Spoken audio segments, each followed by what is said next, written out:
Alors que l'attention du monde est tournée vers d'autres crises, une réalité troublante émerge. Les États-Unis envisagent sérieusement d'annexer le Canada. Ce n'est plus une simple spéculation. Des actions concrètes, des déclarations officielles et une escalade militaire progressive font peser une menace réelle sur l'avenir du Canada. Étrangement, les médias restent silencieux. Les journaux et les journalistes, habituellement prompts à dénoncer les menaces à la souveraineté, semblent absents du débat. Est-ce de l'incompétence ou un aveuglement volontaire face à une réalité dérangeante? Une chose est sûre, le sujet est souvent traité à la légère comme s'il s'agissait d'un scénario de science-fiction. Un contraste frappant avec la gravité de la situation. Oublions les théories du complot. Des faits s'accumulent et convergent vers une conclusion alarmante. L'annexion du Canada est une possibilité que les États-Unis prennent de plus en plus au sérieux. Nous allons examiner cette escalade, analyser les preuves et tenter de répondre à cette question. Jusqu'où iront les États-Unis et où sont-ils prêts à aller? Tout commence par des mots qui se transforment peu à peu en réalité. Le 1er février 2025, le président des États-Unis déclare « L'incapacité du Canada à contrôler ses frontières et à lutter contre le crime organisé menace directement la sécurité des États-Unis. » Une accusation grave qui justifie, selon lui, des mesures exceptionnelles. Du 28 janvier au 11 février 2025, le NORAD mène une opération au Groenland impliquant du personnel et des avions américains et canadiens. Une opération présentée comme routinière, mais qui intervient dans un contexte de tensions croissantes et d'intérêt américain pour cette région. Le 1er février 2025, le président des États-Unis signe un décret autorisant des tarifs douaniers punitifs sur les produits canadiens. Il invoque une loi d'urgence rarement utilisée contre un allié proche, lui permettant de prendre des mesures radicales. L'escalade verbale se poursuit. Le 13 février 2025, lors d'une conférence de presse, le président américain affirme « Le Canada, en tant que 51e État, serait une solution gagnant-gagnant. Une proposition choc, présentée comme une évidence. » Il affirme que l'annexion du Canada résoudrait les problèmes économiques des deux pays. Des mouvements de troupes massifs, des exercices militaires à grande échelle et un renforcement de la présence navale aux frontières du Canada envoient un message clair. Les États-Unis sont prêts à utiliser la force.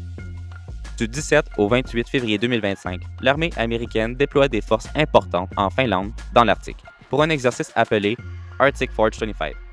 Officiellement, il s'agit d'un exercice de l'OTAN, mais la proximité avec le Canada et la nature des opérations soulèvent bien des questions. Ensuite, le 25 février 2025, le Canada est ciblé par des tarifs douaniers des États-Unis, ce qui est un coup très dur pour l'industrie minière canadienne. Le renforcement de la présence militaire américaine aux frontières du Canada est particulièrement inquiétant. Des unités de police militaire et du génie de combat sont mobilisées pour appuyer les douanes et la protection des frontières, officiellement pour lutter contre l'immigration clandestine et le trafic de drogue. Aussi, en mars 2025, un destroyer lance-missiles est déployé pour appuyer les opérations à la frontière sud. 2 autres destroyers rejoignent la zone. Une concentration de puissance navale sans précédent aux portes du Canada. Le 11 mars 2025, le président américain évoque la possibilité d'un référendum au Canada sur l'annexion. Une proposition qui cache mal une volonté d'ingérence. Il déclare « Il est temps de laisser le peuple canadien décider de son avenir. Un référendum sur l'annexion serait un acte de démocratie et de bonne volonté. » Une déclaration qui choque Ottawa. Les États-Unis menacent aussi de doubler les tarifs douaniers. Le 12 mars 2025, les tarifs sur l'acier et l'aluminium remontent à 25 %.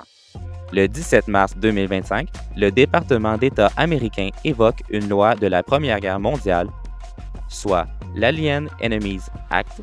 Cette loi pourrait justifier des actions radicales contre le Canada, comme l'arrestation et la déportation de citoyens canadiens considérés comme une menace. Les États-Unis intensifient leur offensive économique contre le Canada. Tarifs douaniers punitifs sur l'acier et l'aluminium, menaces de tarifs réciproques et ciblage du secteur du cuivre, une stratégie d'asphyxie.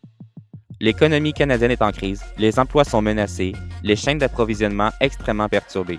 Les États-Unis veulent forcer le Canada à se soumettre.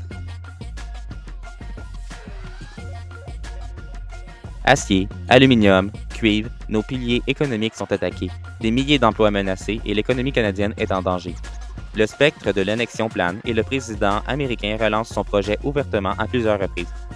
Certains experts tirent la sonnette d'alarme que ce scénario serait très possible.